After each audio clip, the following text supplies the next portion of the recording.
Praise God, magandang gabi po sa ating lahat.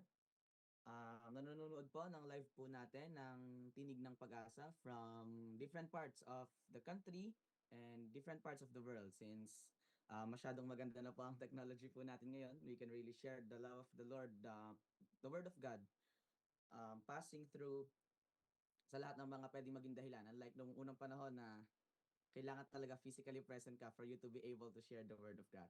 So, magandang gabi po sa inyo pong lahat. Ngayon po ay February 19, 2026. And we will again talk about the Word of God na mapuno po tayo ng pag-asa sa pamamagitan po ng tinig ng Diyos at sa pamamagitan po ng encouragement na nanggagaling po sa Kanya. But sa gabi pong ito, we will specifically talking about the rulership or the dominion or the authority na ipinagkaloob po ng Diyos sa ating lahat bilang Kanyang mga anak. Kaya sa gabi po ito, tayo po ay manalangin bago po natin muling pag-aralan ng kanyang mga salita na patuloy pong buksan niya ang ating mga puso for us to receive it freely and for us to walk in it sa ating pong buhay. Kaya po tayo po manalangin sa oras pong ito. Heavenly Father, we thank you, Lord. We glorify your name in this place, Lord. Salamat po, O Diyos, dahil kahit sa ganitong pagkakataon, even in the online setup, we have the opportunity to share your word for us to be empowered by the hope that comes from you, Lord, through the power of your word.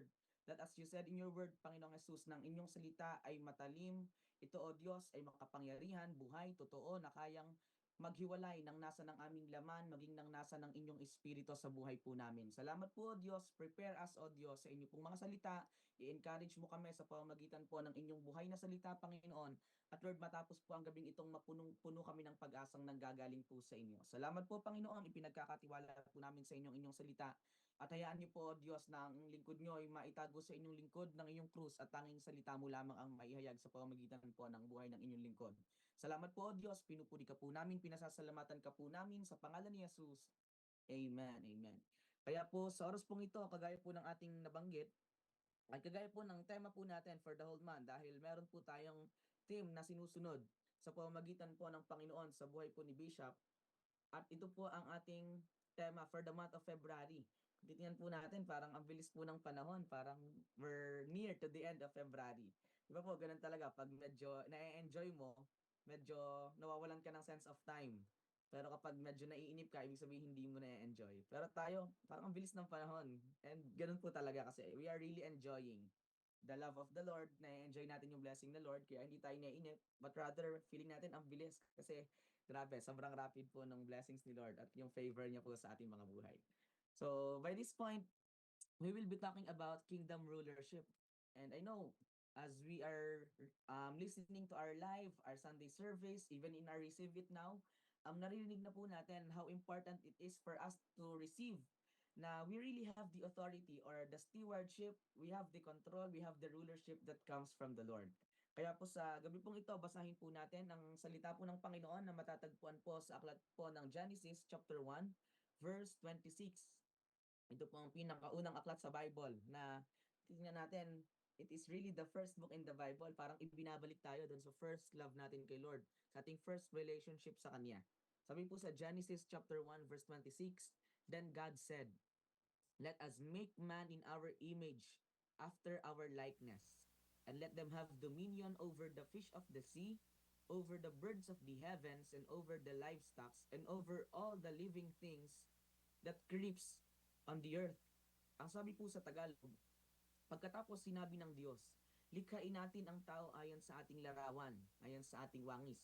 Sila ang mamamahala sa mga isda, sa mga ibon, sa himpapawid, at sa lahat ng mga hayop, maging maamo man o mailap, malaki man o maliit. So, the Lord gave us the power or the dominion. Pero before po natin ituloy, ano ba yung mga dominion na ibinigay ni Lord sa atin? Kasi we have different dominions. By the Spirit of the Lord, binigyan niya tayo ng iba't ibang klase ng kapangyarihan. May it be in healing, may it be in prophecy, yung mga gift of the Holy Spirit, yung fruit of the Holy Spirit, it's part of the dominion. It's part of the characteristics or our identity kasi let us make man in our image.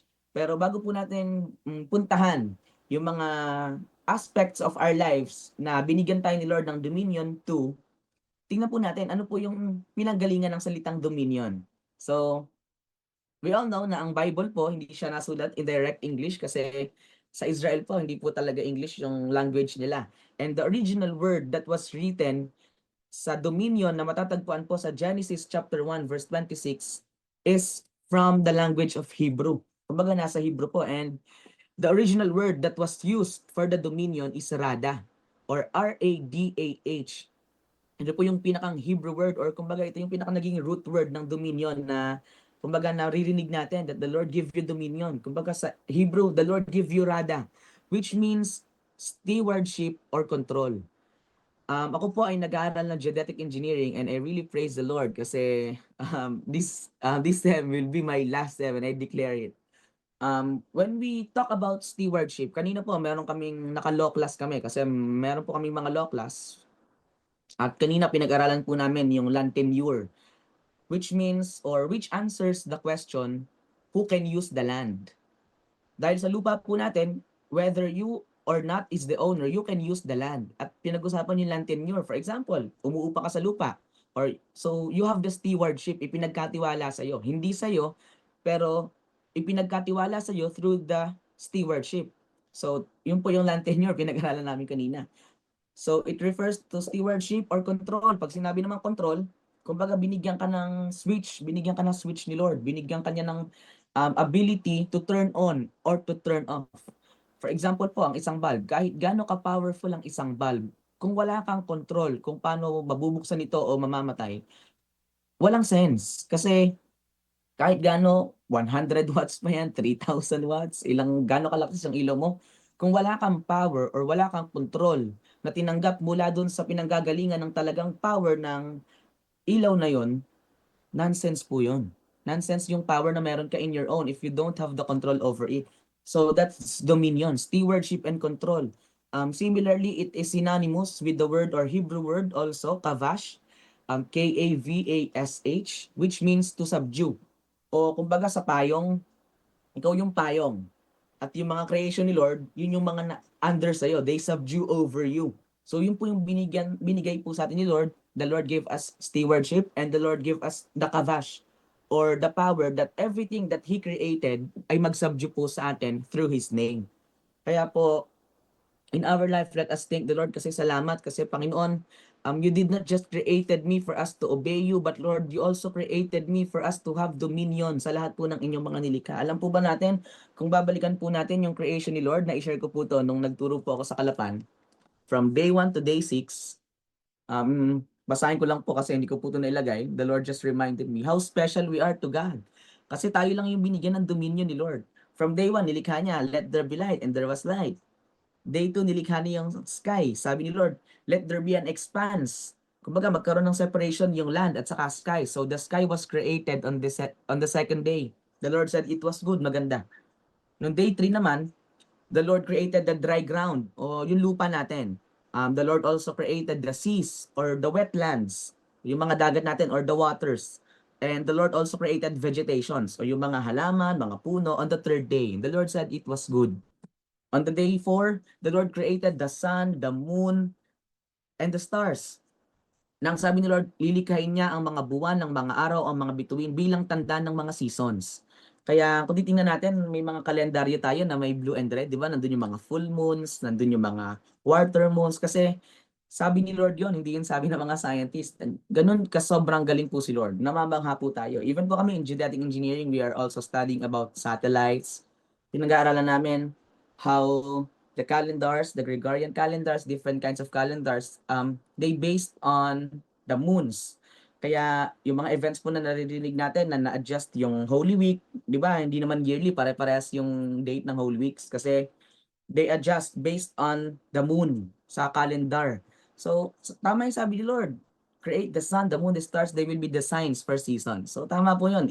Hindi po siya scientist-based lang, kundi it is based from the knowledge and wisdom of the Lord. Grabe, we will be amazed how good God is.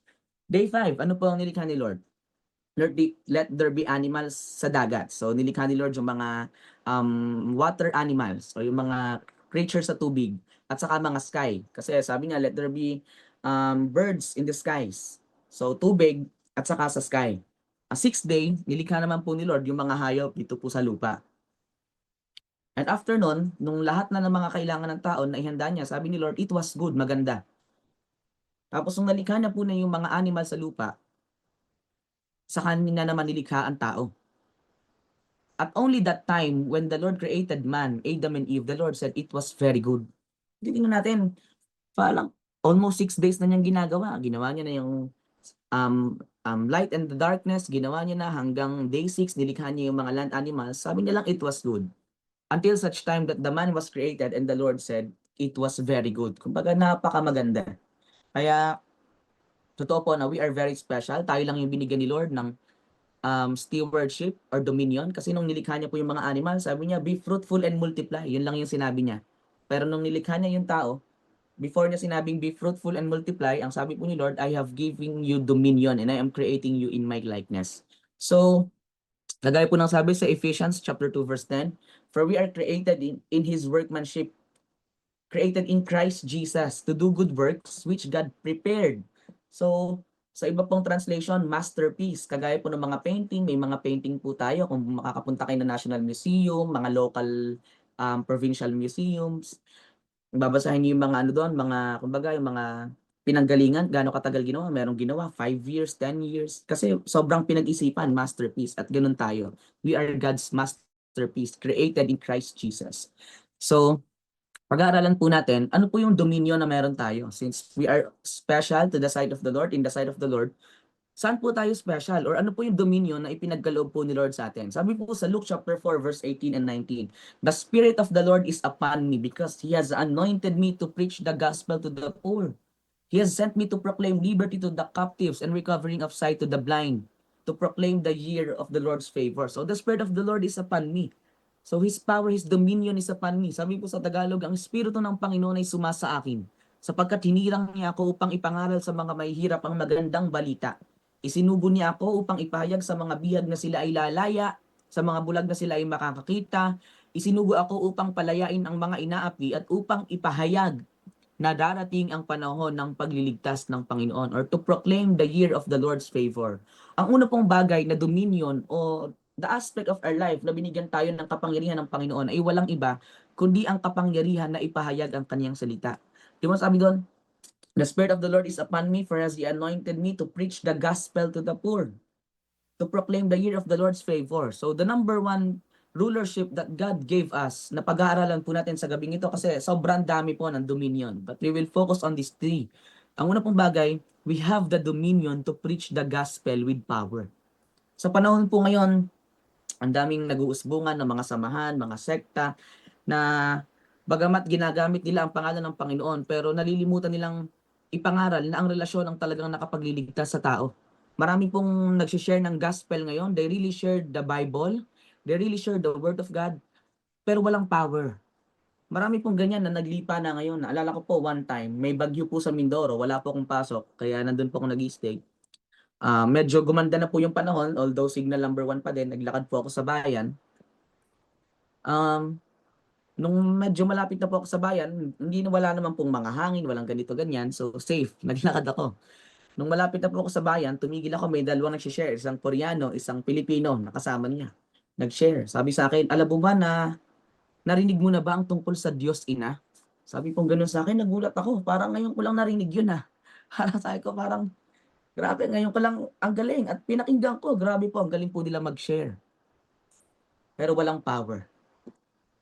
Na ini-interpret nila, nasabi daw sa Revelation, dadating ang Jerusalem na they interpreted that Jerusalem was the God the Mother o ang Diyos Ina. Kaya sabi ko nga po, tayo as we read the Word of God, maging wise po tayo. Kasi pwedeng ma-deceive po tayo. At tayo naman naghahig ng salita ng Panginoon, we really need to search for the Word of God. Sabi nga po, Scripture interprets Scripture. May mga tao po kasi na gumagawa sila ng sarili nilang interpretasyon sa salita ng Panginoon. Pwede nating i-interpret ang salita ng Panginoon but it will just be solely based in the Bible also. For example, ang tinapay, pwede siyang ihalin tulad sa Panginoon kasi si Lord mismo ang nagsabi, I am the bread of life. Or sa liwanag, si Lord ang liwanag because I am the light of the world. Si Lord ang nagsabi. Pero we cannot interpret the Word of God based on our own interpretation because the Scripture interprets its own. Kaya may mga tao po ngayon, they interpret the Word of God based on their own interpretation, base sa kung ano lang yung sa tingin nila, ano yung tama. Kaya pwedeng ma-deceive po yung mga tao nakikinig. Kaya tayo naman po na talagang tama yung naririnig natin, we attend spiritual feeding, talagang the Lord is really blessing us. Huwag po tayong magpadaig din sa mga taong walang power. Tayo po may power. So let us use our dominion to preach the gospel of God with power. Sabi, wala naman akong pagkatawag. Ano lang naman ako, simple lang naman akong tao. Ayokong magturo kasi yung mga nagtuturo doon magagaling. Ayoko silang sabayan. Sabi po sa Matthew chapter 4 verse 18 to 22, ang pagtawag sa apat na mangingisda. Sila po yung unang apat na disciple ni Jesus, mga walang pinag-aralan. Parang no read and write. Talagang alam lang nila magbasa siguro at sumulat o baka hindi pa yung iba sa kanila. Minsan naglalakad si Jesus sa tabi ng lawa ng Galilea. Nakita niyang naghahagis ng lambat sa lawa ang dalawang mangingisda, si Simon na tinatawag ding Pedro at ang kaniyang kapatid na si Andres.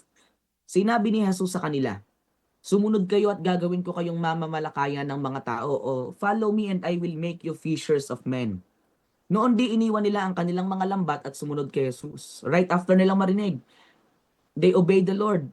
They left everything. Nagpatuloy siya sa paglalakad at nakita rin niya ang magkapatid na Santiago at Juan. So si Pedro, Andres, Santiago at Juan, ito po'y apat na mangingisda na yung dalawa pong Santiago at Juan ay anak ni Zebedeo. Sila ay nasa bangka kasama ng kanilang ama at nag-aayos din ng lambat. Same po dun sa dalawa. Tinawag din sila ni Jesus at agad nilang iniwan ang mga bangka at ang kanilang ama at sumunod kay Jesus. Alam niyo po, regardless of our socio-economic status, ang Diyos po hindi tumitingin na ikaw ay mayaman, matalino, may pinag-aralan, marunong kang magbasa, sumulat. Ang sabi po doon, regardless of our economic status, ang tinitingnan po ni Lord hindi ang galing mo. Tinitingnan niya yung availability mo. Na paano mo gagamitin yung dominion na meron ka para maipahayag mo yung kapangyarihan niya sa pamamagitan ng buhay mo. Natin, sino lang naman sila, mga mangingisda, pero agad nilang iniwan yung kanilang mga lambat at sumunod kay Jesus. Sa atin po, minsan, tayo nga may pinag-aralan na tayo pero nagpapadaig pa tayo sa iya. Kumbaga, bless na tayo ni Lord with such wisdom. Pero minsan, nagpapadaig pa tayo dun sa mga tao na talagang minsan ayaw magpagamit kay Lord. So, regardless of our socio-economic status, hindi po natin pwedeng ipangatwiran yon kasi hindi po aksidente na yung unang apat na tinawag ni Lord ay mangingisda. He is really setting as an example na regardless of our economic status, we should really obey the Lord. For what? For us to obey Him and for us to be fishers of men. Sabi ni Lord sa verse 19, "Follow me and I will make you fishers of men." Kaya, yun po yung number one dominion po natin. We have the dominion to preach the gospel with power. Hindi po kagaya ng iba na they preach the gospel but they just deceive people. But we preach the gospel with power through the power of the Holy Spirit. Dahil ano po ang sabi sa 2 Timothy chapter 4 verse 1 to 5? Sa harap ng Diyos at ni Kristo Jesus na darating bilang hari at hahatol sa mga buhay at sa mga patay, inaatasan kita. Ito daw po yung assignment natin na tinawag niya na bilang mga fishers of men. Ipangaral mo ang salita ng Diyos, pagsikapan mong gawin iyan, napapanahon man o hindi. Himukin mo at pagsabihan ng mga tao at palakasin ang kanilang loob sa pamamagitan ng matiyagang pagtuturo. So, kinakailangan po nating matiyaga with power. Sapagkat darating ang panahong hindi na sila makikinig sa wastong katuruan. Sa halip susundin nila ang kanilang hilig. Parang ngayon, di ba po, baliktad na ngayon. Dati yung nanay, yung anak ang sumusunod sa magulang. Ngayon, nagkakabaliktad na kasi darating daw ang panahon.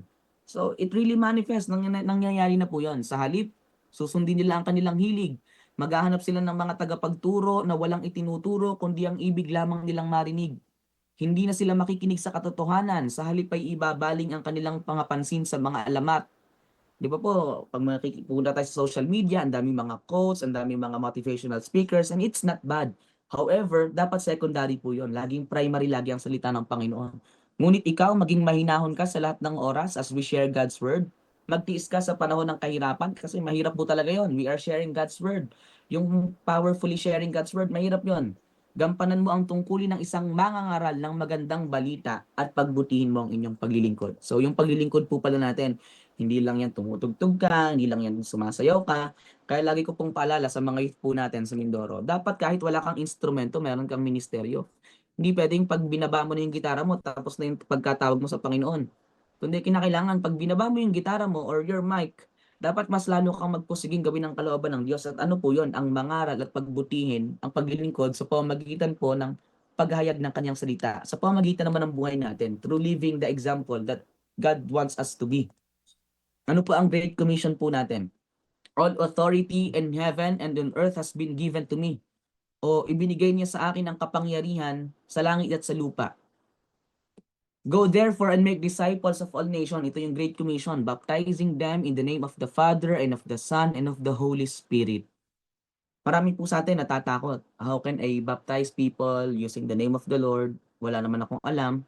Pero kagaya po ng pinag-aralan natin kanina, hindi po tumitingin ang Diyos sa kung ano yung alam mo, kundi tumitingin siya sa willingness mo na sumunod sa Kanya. Dahil pag tayo naman nagpasakop sa Panginoon, tayo yung unang nag-subdue sa Panginoon. Sabi niya sa verse 20, the Lord will teach us or teaching them to observe that all I have commanded you. And behold, I am with you always to the end of age. So as we share God's word, hindi pala po tayo yun. Although we are just being the vessel as we subdue to the power and the dominion of the Lord, we will still subdue to the power of God. Kumbaga kanina, the animal subdue to us, pero tayo, there is a greater umbrella or the bigger umbrella. Now we also subdue to the Lord na sabi niya, I will be with you. So you will share the gospel of the kingdom, not because you know it how, but you will share the gospel of the kingdom because the Lord is with you. Because sharing God's word is not just sharing a word, but sharing God's word is sharing life. And alam po natin, Jesus is the way, the truth, and the life. Without Jesus in your heart, or without Jesus being with you, you cannot share God's word with power. So, as His creation subdue to us, let us also subdue to the power of the Lord. And as we share God's word, the Lord will always be with us. Sabi po sa J Blue statement natin, lagi po nating binabasa to kapag may feeding po tayo in our churches. And it applies to all. For us to lift up the name of Jesus by proclaiming the gospel of the kingdom to all the nations, that He is the only way, the truth, and the life. No one comes to the Father but by Him. So He is the life. For us to share the word of God with power, let us subdue to Him and receive the dominion that comes from Him, that once we share the word of God, there is always power. Yun po yung unang bagay na dominion na meron po tayo sa gabi pong ito na pag-aaralan natin. Ano po yung sunod? Balikan po natin.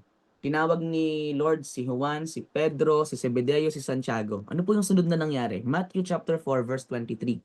Diba po sabi sa verse 19, follow me and I will make you fishers of men. After po nun, ito yung sumunod na nangyari. Matthew 4 verse 23. Nilibot ni Jesus ang buong Galilea. Nagtuturo siya sa mga sinagoga at ipinangangaral ang magandang balita. So he is using his dominion to preach the gospel with power tungkol sa paghahari ng Diyos. Ito po yung pangalawa. Pinagaling din niya ang lahat ng mga taong may sakit at karamdaman. Ang pangalawa pong dominion na ibinigay po sa atin ng Panginoon, we have dominion to pray for the sick. Alam niyo po, nakaka-bless po sa Mindoro.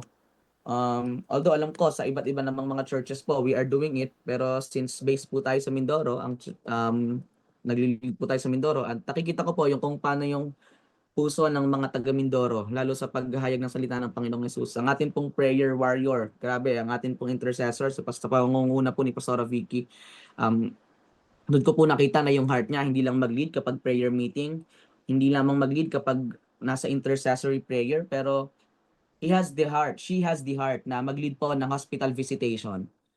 Na-share ko nga po sa Black Six, nagpakita ko ng picture na grabe. Alam niyo po yun, kahit pumunta ka sa ospital na alam mong maraming may sakit, merong mga airborne diseases na pwede kang mahawa, pero hindi siya tumitigil, together with the workers and leaders, just to pray for the sick, and especially preaching the word of God.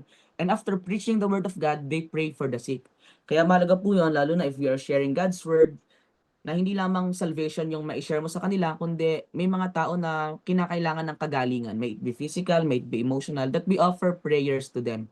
Dahil it is not a prayer of our own, kundi we are using the dominion that the Lord has given us, not just to share His word sa kanila, kundi to pray for them. Because the Lord gave us the dominion to pray for the sick. Ano po ang sabi sa 1 Corinthians 15:58 sa atin pong pagkatawag sa Panginoon? Kaya nga mga minamahal, magpakatatag kayo at huwag matinag. Be steadfast and immovable. Maging masipag kayo sa paglilingkod sa Panginoon. So yung hospital visitation, lahat po ng calling natin, praying for the sick, sige, tuloy lang po natin ang ituloy.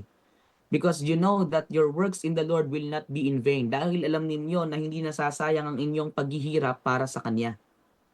Kaya ipag-pray po natin na laging magawa yung kalooban ni Lord, sharing God's word. Yes, maganda po yun. Pero yung mga tao na kung sa tingin mo nangangailangan pa more than the word of God, they need prayer, lalo sa sakit at karamdaman, let we offer prayers to them. Naalala ko po, last Sunday, ako po ay nandito sa Laguna, lagi ko pong isinishare, lalo po kapag ako'y nasa Mindoro. Pastor ako pag nasa Mindoro, pero pag nandito na ako sa kabila, ano po ako, estudyante. Kumbaga, iniiwan ko yung pagiging pastor ko. Kasi gusto ko, I share the word, but I am a student. Pero I really have the burden now to pray for the sick kahit po nandito ako sa kabila. Kaya last Sunday, from Batangas, pumunta po ako ng Santa Rosa at meron po tayong kapatiran sa Mindoro na may anak po siya na nasa UniHealth sa Santa Rosa, Laguna at pinag-pray po natin, nasa loob po ng ICU. Kaya isama rin po natin sa prayer ang anak po ni Sir Ray. Si Sir Ray po ay grabe, siya po ay senior citizen na, parang 70 plus years old. Siya po yung naglalagay ng mga styrofoam, yung mga may lettering. Grabe po kasi skillful po siya. At yung anak po niya ay, ngayon po ay nangangailangan po ng panalangin. Kaya isama po natin, kaya po last Sunday, pinuntahan po natin sa ICU. Ipag-pray po natin. Kasama po tayong mga nanonood at sa mga manunood pa po ng ano po na ito, because we have the dominion. Sama-sama po natin siyang ipanalangin kasi grabe po yung pangangailangan niya sa pagpamagitan po ng panalangin. Alam po natin, sabi ko nga, una sa lahat, kapangyarihan ng Panginoong Hesus. Pangalawa, pananampalataya mo. Sabi ko po sa kanya. Pangatlo, yung mga doktor. Ginagamit sila ng Panginoon, pero una po sa lahat talaga yung kapangyarihan ni Lord. Kaya let us pray to God na talagang ang sakit karamdaman sa buhay ng mga mahal natin sa buhay, gamitin natin yung dominion natin. Yung iba nagtatanong, paano kung hindi gumaling? Di ba may dominion ka, paano kung hindi gumaling? Yung iba natatakot kasi baka nga hindi gumaling. Pero wag po tayong matakot. Kasi although we are praying for people, ang tao po talaga may kanya-kanyang timeline yan. Hindi natin pwedeng sabihin, yes, the Lord is very powerful, pero talagang may timeline ng Panginoon. Yung iba po kasi ayaw na mag-pray sa may sakit kasi baka hindi gumaling. Ako pa yung sisihin, bakit hindi gumaling? Baka kaya namatay dahil ko. Hindi po. Talagang may bawat timeline ang bawat tao. Ang mahalaga po, ginagawa natin yung kalooban ng Panginoon that we pray for the sick. Diba po, even si Lord, sabi niya, Lord, if you can remove this cup of suffering, pwede bang tanggalin mo yung sarong ng paghihirap? But let your will be done. Kumbaga, gawin lang natin yung kalooban niya. Let us pray for the sick. At kung talagang kalooban na ni Lord na sila ay kunin ng Panginoon, mangyari po ang kalooban niya. Basta tayo po, huwag po tayong matakot. Gamitin natin yung dominion natin. Let us pray for the sick. I declare that by the name of Jesus, you are healed. Kaya po nung Sunday, nung pinag-pray ko po siya, nung Sunday o Saturday ng gabi, kasi nagda-drive po ako, tumawag po sa akin yung father po nung nag-ask ng prayer. Dahil ang tema po natin, kingdom rulership. Sabi ko po sa prayer, sige po, puntahan ko po bukas. Pero ngayon, ano po tayo? Mag-pray na po tayo ngayon sa call. And in my prayer, binanggit ko po doon, di ba po, minsan we declare in Jesus' name or we declare healing.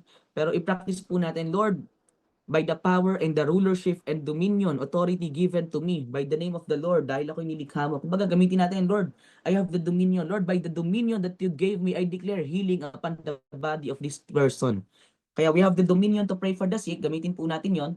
Not just we pray because we know the prayer. Sa ulo natin yung prayer. We have the power with our voices. Kundi, Lord, with the power and the dominion that you gave me, the authority to pray for the sick, I declare healing upon the body of this person. Kaya kung kayo may sakit karamdaman, Lord, I declare through the power of my rulership na ipinagkaloob mo sa akin, through the power of your Holy Spirit, I am healed in Jesus' name. Huwag po tayong matakot. Sabi po sa 2 Timothy 1 verse 6 to 7, ipinapaalala ko sa inyo na gamitin mong mabuti ang kaloob. Lalo na if you have gift of healing, gift of miracle, you use it. So pag ang espiritong ibinigay sa atin ng Diyos ay hindi espiritu ng kapangyarihan, ng espiritu ng kahinaan ng loob, kundi espiritu ng kapangyarihan, pag-ibig at pagpipigil sa sarili. Sabi po sa Ingles, for this reason, I remind you to fan into the flame the gift of God. Nakita ko po yung word ni Pastor Boyet that we fan into the flame or hipa natin. Kumbaga sa baga, dagdagan mo ng apoy o dagdagan mo ng hipan mo para lalo lumakas, which is in you. Kumbaga nasa atin na pala talaga yon through the laying of my hands. So let us lay our hands, do not be afraid. For God gave us the power not of fear, but the power of love, the power of self-control. Kaya let us practice our faith through the laying of our hands. Let us pray for the sick, because the Lord already gave us dominion. At it's for us also to practice the dominion the Lord has given us. Kaya let us pray for them. At i-declare natin, Lord, by the power and the dominion that you gave me, I declare the healing sa buhay po ng taong ito. Even sa sarili po natin, Lord, I declare healing in myself, in my body. Jesus is Lord over my body. Jesus is Lord over my mind. Sa lahat po ng aspeto, kung sa kaisipan mo, medyo nalulungkot ka, nadidepress ka, Lord, be the center of my mind. Be the center of my life. Sabi po sa Santiago chapter 5 verse 14 to 15, kung kayo ay may sakit, Ipatawag ninyo ang mga pinuno ng iglesia upang ipanalangin kayo at pahira ng langis sa pangalan ng Panginoong Hesus, sapagkat pagagalingin ng Diyos ang may sakit dahil sa panalangin may pananampalataya. Palalakasin niyang muli ng Panginoon at patatawarin ang kanyang mga kasalanan. Kaya kung may mga mahal po tayo sa buhay na may sakit karamdaman, bagamat syempre na iisip natin si pastor, na, alam niyo po, talagang sobrang appreciation po ang nararamdaman ng mga pastor kapag sila ay tinatawagan ng mga members. Kasi syempre, yung submission. Pero alam niyo po, we need to practice our faith on our own. Pastor po, wala po yung timeline. 24 hours they can answer. Pero tayo, we practice our faith. Lord, salamat. Sabi mo sa akin, the gift is already in me. Kailangan ko na lang hipan yung pagkatawag na meron ako to pray for the sick. And sabi po sa 1 Peter 2:24, by the stripes of the Lord, we are healed. By His stripes, we are healed. Sabi po sa Mark 16, verse 17 to 18, this shall follow them that believe. Itong mga palatandaan na ang mga taong ito may kapangyarihan ng Diyos. In my name, they shall cast out devils. They shall speak with new tongues. So, sabi na, sa Acts chapter 2, verse 1 to 4, when they were filled by the Holy Spirit, they spoke in different tongues. Kaya nagtataka yung mga ibang tao, parang wika natin yung sinasabi nila. Kasi they have the Spirit of the Lord. At ito po yung mahalaga, verse 18. They shall take up serpents, and if they drink any deadly thing, it shall not hurt them. Uminuman sila na lason, hindi sila mamamatay. And the last thing, they shall lay hands on the sick, and they shall recover. Kaya let us declare, the Spirit of the Lord is upon me, for as He anointed me to preach the gospel to the poor, to open the eyes of the blind, to take the captives out of the prison. At alam niyo po, ang sakit karamdaman, it is also a captivity. Na syempre, wala kang magawa, para kang nakakulong. Kaya let us pray for them, the healing through the power and the kingdom dominion that the Lord has given us. Sabi mo, Lord, the signs that follow those who believe you, they shall lay hands the sick and they shall be healed. They shall recover. Kaya yun po yung pangalawang bagay, we have the dominion to pray for the sick. Kung ang una pong bagay, we have the dominion to share God's word. Not just to share God's word, but to share God's word with power.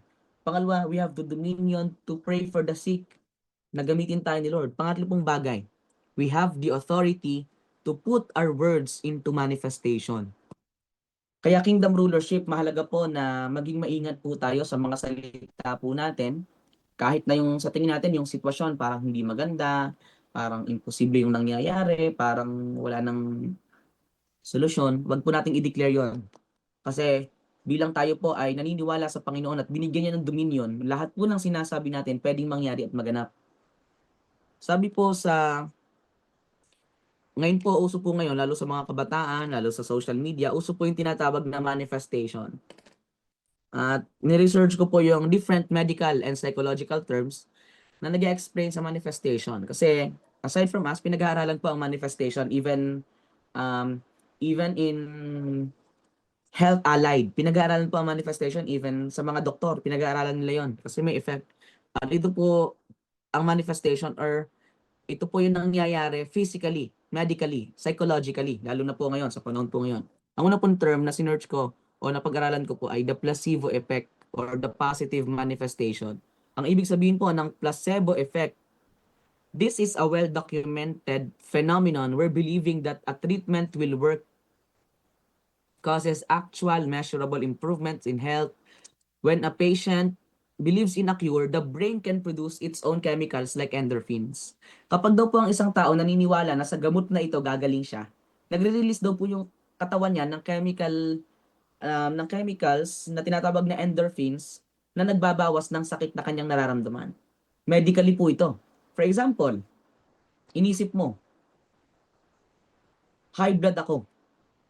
Kahit na hindi ka high blood, inisip mo ng inisip, nagalit ka na nagalit. Pag check mo ng bibig mo, ay, high blood nga ako. Kasi ano po yung pala sa different sa negative manifestation. O iba naman, pag uminom ng gamot, hindi pa umiinom, magaling na ako. Kaya yung iba, masakit ang ulo, pupunta nga ako ng ospital para magpa-check. Pero alam ko magaling na ako eh. Kaya iba, kahit masakit yung ulo on the way, pagdating sa ospital, normal. Kasi inisip nila magaling na sila. Yun po yung placebo effect or the positive manifestation. Pangalawa, nocebo effect o kabaligtaran lang. Kung ang positive manifestation, naniniwala ka na magaling ka na, yung negative manifestation naman po o nocebo effect, parang naniniwala ka naman na hindi. For example, ang definition po nito, This occurs when negative expectations or fears causes a person to experience negative symptoms. For example, yung mga bata, tinatakot natin. O may multo dyan. Di ba yung iba? Kahit hindi naman talaga sila nakakakita, wala silang spiritual eyes to see those. Dahil yun yung itinanim sa kanila, negative yung kaisipan, yun na yung meron sila. Kasi yun yung itinatanim.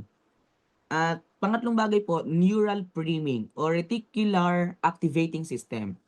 From a neuroscience perspective, it is explained that the brain filter focuses on what you deem is important. If you fixate on the goal or a fear, your brain start to notice or prioritize it. For example daw po, kung kanina positive and negative, ngayon naman po sabay. Sa neural priming po or reticular activating system, kung kanina magkabukod, ngayon sabay silang darating at nasa yun kung ano yung i-prioritize mo. For example, may problema ka, tapos may blessing ka. Nasa iyo yun kung ano yung titingnan mo. Whether yung blessing ba or whether yung problema. So, at ito po ay mga psychological and medical terms na pinag-aaralan sa pamamagitan ng libro, sa pamamagitan ng siyensya, na nagdi-deal sa kaisipan ng tao, psychologically. Pero tayo po, declaring or manifesting the word of the Lord, we are not just manifesting na yung manifesting na word na ginagamit ng mga tao. No, we are not just manifesting. Kasi iba, manifesting makapasa ako ng board exam, uso po yan. Manifesting makapasa ako. Tayo po, hindi ganon. But we are declaring in the name of Jesus, the Lord, I declare in Jesus' name, papasa ako. Lalo po ako, um, by September 23 and 24, magti-take po ako ng board exam. At dahil lang team po natin for the whole year is breakthrough, meron po akong whiteboard. Ito po, nandito po yung whiteboard ko. Hindi ko lang po mapakita kasi baka magulo yung camera ko. Nakalagay dyan, Breakthrough 2026. Nilagay ko, Engineer Pastor Joshua Amarillas, SO2 kasi safety officer na po ako ngayon. We are declaring by the power of the Lord through breakthrough in His name. We are not just manifesting na kagaya ng mundo na they are manifesting using the universe. Pero tayo, we are really subduing to the power of the Lord. That whatever we declare by the name of Jesus, it will happen and it shall come to pass. At yun po yung pangatlong bagay. The Lord gave us power that what we declare will manifest into our lives. Kaya, sabi ko nga po kay Ate April, nung pinag-pray ko po siya nung Sunday, una, ang Panginoon, kumikilos siya. Pangalawa, ang doktor, ginagamit niya. Pero pangatlo, nasa sa'yo yun, yung pananampalataya mo sa Kanya. Kaya kapag nangihina ka, i-declare mo, magaling ako, pinagaling ako ng Panginoon. Na tayo din po, kanina, we have the dominion to pray for the sick. Kung kanina, pinapanalangin natin yung iba. Ngayon, let us declare it on our own. Magaling na ako. Let us use the dominion to ourselves. Kasi minsan tayo, we often give. Di ba? May mga taong ganyan. They often give, they pray. Pero minsan, sila nalilimutan nila out of being so much of love. Nalilimutan nila, ay ako din pala. So, as we pray for others, let us also pray for ourselves. Lord, I declare in my life that I am healed. I declare that I am blessed. Because we have the power or dominion that whatever we declare, it shall come to pass. At it will be manifested in our life. Kaya ano man yung nangyayari, it may be negative or positive, always declare God's goodness. Sabi po sa Numbers chapter 14, verse 27 to 28. Hanggang ngayon ay patuloy pa rin ang mga Israelita sa pagrereklamo. Hanggang ngayon daw po, hanggang during that time that it was written, nagrereklamo sila. Kailan pa ba sila tatahimik? Sabi ni Lord. Kasi sa dami ng problema, siguro tineta sila ni Lord, puro reklamo na reklamo yung mga ano ko, kailan ba sila tatahimik? Sabihin ninyo sa kanila na ito ang ipinapasabi ko. Habang buhay akong si Yahweh, gagawin ko sa inyo ang narinig kong gusto niyong mangyari. O I will do the very things I heard you say. Kumbaga, kung ang nangyayari po sa buhay natin ay negatibo, the Lord allows it, pinapahintulutan niya ng Panginoon. However, the Lord is looking how will we react. Ano ba ang gagawin ng anak kong ito kapag pinadaan ko siya sa ganitong pagsubok? Di ba po sabi nila, we cannot change the situation, but we can change the way we react. Kasi may mga bagay na talagang nangyayari yan, hindi mo siya mapipigilan. Pero what you can react, yun po yung pwede nating baguhin. Last Sunday po, naka-attend po ako sa Victory kasi nandito po ako sa Santa Rosa. Sabi nung pastor, siya po ay bagong tatay pa lang. So, syempre, mahirap, laging puyat kasi nag-aalaga ng anak. Sabi po nung nag-comfort sa kanya kapwa niya pastor, hindi po niya sinabi na okay lang yan. Kundi ang sabi po niya doon sa kapwa niya pastor, sadyang ganyan ang pagiging tatay. Kumbaga hindi niya sinugarcoat. But in-encourage niya na, sige, ganyan talaga ang buhay. But the Lord is always with you. Kasi minsan po tayo, we sugarcoat. Hindi totoo itong nangyayari. Hindi natin tinatanggap. Kumbaga hindi totoo to, hindi ko matanggap, hindi totoo nangyayari to. Alam niyo po, may mga bagay po na hindi natin mababago yung nangyayari. Sadyang nandyan na yan. But what we can change is how we react and how we declare how God will be with us at the moment na tayo po ay may nararanasan mga pagsubok. So what you confess, you possess. Minsan, the Lord is really allowing you to experience those things, but He is waiting for you to run to Him. Di ba po sabi sa Isaiah 40 verse 31, one of my very favorite verse, those who wait upon the Lord will renew their strength. So kapag may pagsubok ka, who are you waiting for? Is it your friends? Is it your family? Yes, they are very good, comforting people, but those who wait upon the Lord will renew their strength. So always declare goodness and always declare the power of the Lord into our life. Alam niyo po, sa business po namin, hindi po lahat maganda. Alam po natin na hindi po lahat perfect. In business, hindi po lahat tumataas. Para pong stock yan, bumababa din paminsan-minsan. On the past years, nagkaroon po tayo ng tema expansion. Sabi sa Isaiah, strengthen your cord that you will enlarge the place of your tent. Sobrang excited ko po noon. Alam niyo po, from parang 5 po yung Big Mac namin, 5 po yung business namin, naging 10. Grabe, talaga pong nag-manifest.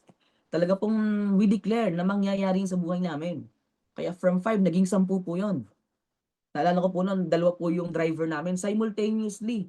Hindi pa nag-out yung tindera namin, ubos na yung mga tinda namin kasi grabe yung expansion, ubos talaga, ganun po kalakas yung business during that time. Until such time na naging tema po natin last year, Abounding Grace. So eto na, dati 10 yung business namin, ang tema natin, Abounding Grace. Akala ko, pag sinabing Abounding Grace, abounding, nananagana. Dahil abounding kumbaga, sumusobra. Kumbaga, lumalabis. But the Lord made me realize that it is not just the abounding, but it is the grace. Alam niyo po, kung dati naging 10 because of that expansion, that the Lord will expand or enlarge the place of your tent, alam niyo po last year, medyo nakakalungkot kasi alam naman po natin, medyo nagdi-deplete ang ekonomiya ng bansa.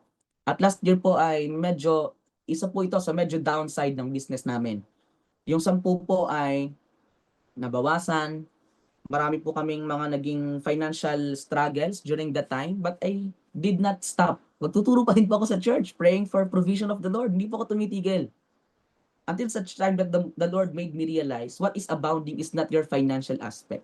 But what is abounding is the grace of God. Doon ko na-realize, so nga, no, kahit pala mawala ang lahat, mabuti pa rin si Lord.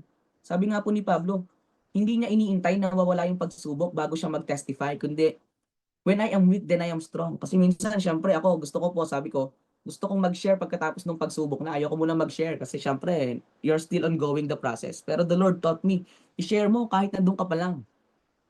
At this past days, kumbaga nasa ano pa rin po kami, nasa abounding grace, medyo may abounding grace pa rin po kami. But at the same time, our business is also undergoing through breaking. Alam niyo po, hanggang ngayon, meron po kaming mga business stalls ngayon na kukunin na yung stall sa amin kasi nagfa-franchise po kami, but now we are starting our own. Kukunin na sa amin yung mga businesses stalls namin, yung mga pwesto namin. So, medyo breaking point yun sa amin kasi syempre we are on our comfort zone lalo po sa business namin. So, ang daming nawala from 10 because of expansion, abounding grace. Parang last year, nag-end kami, parang 5 na lang. Alam niyo po ba, last week may balita kami or meron kaming new business update. Parang by next week, magiging 4 na lang or magiging 3 na lang. Pero alam nyo, I'm very excited. Sabi ko, Lord, salamat. Naranasan ko last year yung abounding grace mo. Marami nang nawala na nasa amin na noon. Pero doon ko nakita na when we are weak, we are strong. When we are financially struggling, we are so much blessed. Kaya ngayon, kung noong 1 taon po, talaga pong grabe. Kahit nag-share po ako, naiiyak ako. Pero ngayon, I am very excited. Kung yung 10, maging 1 o maging 2 na lang, hindi po ako nag-aalala. Kasi ang sabi ni Lord, yes, there will be breaking, but there will always be breakthrough. Kaya alam niyo po, yung pwesto na mawawala sa amin, yung isang pwesto po na mawawala sa amin, nasa labas ng school na sobrang dami ng students. Na halos yung mga nasa ibang portion of the province ay pumupunta pa ng city para makapasok sa school na yun. So grabing lakas ng business. Pero sabi ni Lord, hindi, tatanggalin ko tong business na to para sa iyo. But at this point, I am very excited. Kung last year talagang medyo nadadown ako, bakit ganoon? Yung 10, naging 5. But this year, parang nagiging 3 o 4, pero I'm very excited. Lord, thank you for the breaking. And I declare, Lord, na bago matapos ang taong ito, there is breakthrough. Kaya may mga pagkakataon po sa buhay natin na hindi na po natin mababago yung sitwasyon, But what we can change is how we react and how we come unto the Lord, na Lord, ikaw ang mag-move sa buhay ko. Kasi minsan, dahil punong-puno tayo ng wisdom, punong-puno tayo ng knowledge, kasi syempre we pray for it, minsan doon na lang tayo nananangan eh. Lalo kapag medyo matalino ka, alam mo kung paano magpaikot ng negosyo, minsan dahil binigyan ka ni Lord ng wisdom, nananangan ka masyado dun sa ipinagkaloob ng Panginoon sa'yo, na nalilimutan mo to trust the Lord with all your heart and lean not on your own understanding. In all your ways, acknowledge Him, and He will direct your path. Alam niyo po, ang Diyos ay mabuti. Huwag lamang po tayong tumigil na manalangin at gamitin yung dominion na meron po tayo. Lord, thank you. I have the breakthrough in this year. Because we believe that I have the dominion that whatever I declare, it will come to pass and it will manifest in our life. Kaya ang sabi po sa Mark chapter 11 verse 23, tandaan ninyo ito. Kung kayo'y nananampalataya sa Diyos at hindi kayo nag-aalinlangan, maaari ninyong sabihin sa bundok na ito, umalis ka riyan at tumalon ka sa dagat at ito nga ay mangyayari. So yung mga imposibleng bagay, when you declare, God is working in your life. Kaya sinasabi ko sa inyo, ano man ang hingin ninyo sa inyong panalangin, magtiwala kayong natanggap na ninyo iyon at matatanggap nga ninyo. And in Mark chapter 11 verse 24, sabi po sa English, therefore I tell you, whatever you ask in prayer, believe believe that you have received it and it will be yours. So let us declare in our life, kung ang sitwasyon man pangit, that you still pray. Declare the dominion of the Lord. Lord, by your dominion, by the power of your kingdom, your rulership that you gave me, Lord, I declare healing. I declare financial breakthrough. Lord, ngayon nasa breaking point kami ng business namin. Lord, nasa breaking point kami ng family namin. Parang medyo may mga bagay na nangyayari sa family namin na parang medyo magulo, nagkakaroon ng konting division. But Lord, I declare that this breaking will lead to breakthrough. Kaya let us just wait for the Lord. Sabi ko nga po, nabanggit ko kanina, one of my favorite verse na i-share po kahapon ni Bishop sa spiritual feeding. Those who wait upon the Lord will renew their strength. Kapag pagod ka na, just declare the goodness of the Lord. And most importantly, that you wait for Him. Sabi nga po kahapon ni Bishop, that you wait for Him prayerfully. That you wait for Him with the power and dominion of the Lord.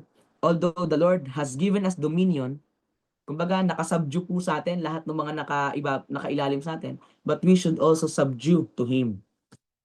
Dahil yun po ang kalooban niya. Because the Lord is life, He is the way, the truth, and the life, we can declare, but the Lord will receive, or the Lord will really gave His power sa ating mga buhay. So, sa oras pong ito, we will pray na, Lord, salamat kasi out of all your creations, the animals, the nature, the heavens and the earth, the sun, the moons, the stars, the animals on the seas, the animals on the land, the animals on the skies, you created all of those, pero ako yung natatanging sa lahat mong nilikha na binigyan mo ng kapangyarihan. At isa po sa mga kapangyarihan na yon, balikan po natin. Ang una po natin kapangyarihan to preach the gospel. To preach the gospel, not just to preach the gospel, but to preach the gospel with power. Pangalawa, to pray for the sick. The Lord gave us dominion to pray for the sick. Na i-ignite daw po natin yung fire natin. Ilayans natin yung may sakit and they will be healed. And lastly, ano po yung pangatlong bagay na itinuturo po sa atin ng Panginoon na dominion na meron po tayo na nanggaling sa Lord? We have the dominion that whatever we declare, it will come to pass or it will manifest into our life. Kaya let us declare breakthrough, rulership, or let us declare kingdom rulership in our life. Let us declare dahil tayo po ay mga prinsipe. Si Lord po ay hari. Sabi po sa John chapter 1 verse 12, but as many as those who received Him, He gave Him the right to become children of God. At kung siya ay hari, prinsipe ka. At kung ano yung sabihin ng prinsipe, meron din siyang kapangyarihan dahil anak siya ng hari.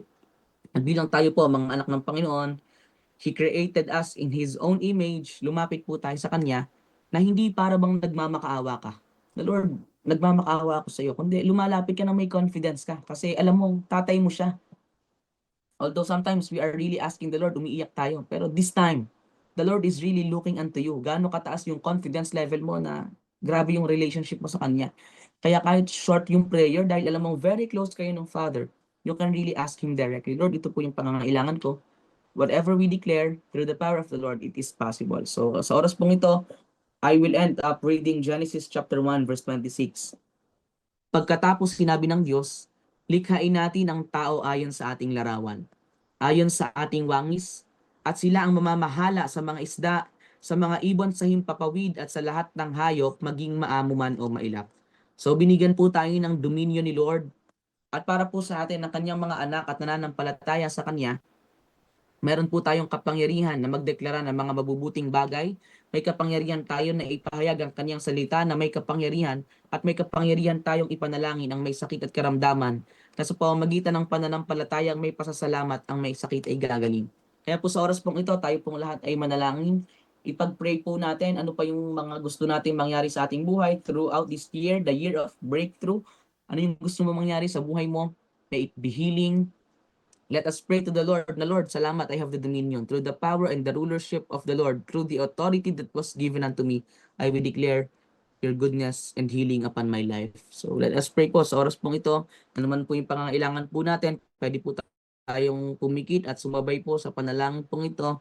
At hayaan po natin na personally, the Lord will really touch our hearts and move into our life. Kaya po tayo pong lahat ay manalangin. Heavenly Father, salamat po o Diyos sa gabi pong ito na ipinagkaloob niyo po sa amin na bagamat we are not physically together, but Lord, through the creation and the wisdom of men na nanggaling sa inyo, Panginoong Yesus, we have the opportunity to share your word na kahit kami nasa aming mga tahanan lamang, marinig po namin ang inyong salita na sinabi mong makapangyarihan buhay sa aming mga buhay. Lord, salamat po sapagkat ipinaalala mo sa amin na all of your creations, kami ang pinaka-special. Because after creating everything, you said it was good. But after creating man, you said it was very good. We are very special, Panginoon. Kami lang yung nilikha mo na nilikha mo ayon sa inyong wangis. We are handcrafted. Kung yung ibang nilikha mo, Lord, nilikha mo siya sa pamamagitan ng inyong salita. Kami, Lord, nilikha mo sa pamamagitan ng inyong mismong kamay. Hinulma mo kami, Panginoon. And we are special. We are created in your own image. And Lord, as you created us in your own image, Lord, you gave us the dominion, Panginoon. Nakagaya po ng aming pinag-aralan, Lord, you gave us the dominion to pray for the sick. You gave us the dominion to preach your word. And you gave us the dominion that whatever we declare, it will come to pass, Panginoon. Kaya po, Lord, sa oras pong ito, we declare, Lord, ng inyo pong mga anak na nakikinig po ng live po na ito, ng tinig ng pag-asa, Panginoon. Lord, we pray na punuin mo ang buhay ng bawat isa ng pag-asa, the hope and the peace that passeth all understanding. Kami, O Diyos, ay mapuno ng pag-asa na gagaling sa inyo na sa mundong ito na medyo magulo, may walang kasiguraduhan, Lord, sigurado kami dahil nilikha mo kami sa wangis mo na meron kaming kapayapaan ng gagaling sa inyo. Lord, thank you, Lord.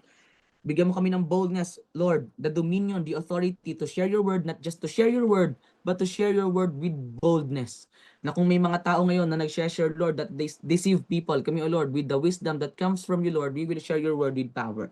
And Lord, we also pray, Lord, sa mga may sakit karamdaman sa oras pong ito, by the stripes of the Lord, they are already healed. Sa lahat po ng may sakit karamdaman, mula ulo hanggang talampakan, Lord, patuloy pong balutan ninyo ng kapangyarihan ng kanilang buong pangangatawan, Panginoong Yesus, at patuloy na hipuin mo ang kanilang buong katawan, Panginoong Yesus, na anuman yung regularities sa kanilang dugo, sa kanilang mga organs, Lord, that you replace their cells, Lord, at patuloy na sa pamamagitan ng panalangin may pasasalamat, Lord, lahat ng may sakit ay gagaling through the laying of our hands, and by the power and the kingdom, dominion, and rulership that you gave us. We declare, Lord, all sickness and diseases ng inyo pong mga anak, it is already healed in Jesus' name. Salamat po, O Diyos. Lord, we also pray sa mga tao na may iba't ibang klase ng sitwasyon sa aming mga buhay. Negatibo man yan, maganda man, Lord. Lord, we declare, Lord, your goodness sa buhay po ng bawat isa. As you said in Psalms chapter 23 verse 6, that surely goodness and mercy will follow them all the days of our life, and they will dwell on the house of the Lord forever. And as you also said, God, in Isaiah chapter 40 verse 31, that those who wait upon you will renew their strength, they shall mount up with wings like eagles, they shall run and not faint, they shall walk and not be weary. Lord, sa mga tao pong napapagod, we declare, Lord, strength, unlimited strength. Sa mga tao po nangangailangan ng karunungan, we declare unlimited favor, knowledge, and wisdom that comes from you, Lord. Sa nangangailangan po ng himala, Lord, we declare by the power and the kingdom dominion that you gave us, we declare na anuman yung aspeto ng kanilang buhay na kinakailangan ng himala, Lord, touch their life and touch their whole personality, Lord, mula ulo hanggang talampakan sa pangalan ni Jesus. Salamat po, Diyos, sa gabi pong ito. Salamat po sa inyo pong kapangyarihan, sa inyo pong banal na Espiritu. Thank you, Holy Spirit. We love you, Holy Spirit. Salamat po, O Diyos, sa gabi pong ito, kami po'y matutulog ng mahimbing, punong-puno ng pag-asa, punong-puno ng pag-ibig, punong-puno ng kapangyarihan ang gagaling sa inyo. Purihin ka, O Diyos, pasalamatan ka, tanggapin mo ang pinakamataas na papuri, kaluwalhatian, karangalan sa pangalan ni Jesus. Amen, amen. Purihin po ang Diyos sa gabi pong ito. Ako po si Pastor Joshua Amarillas. God bless us all. Purihin po ang Panginoon.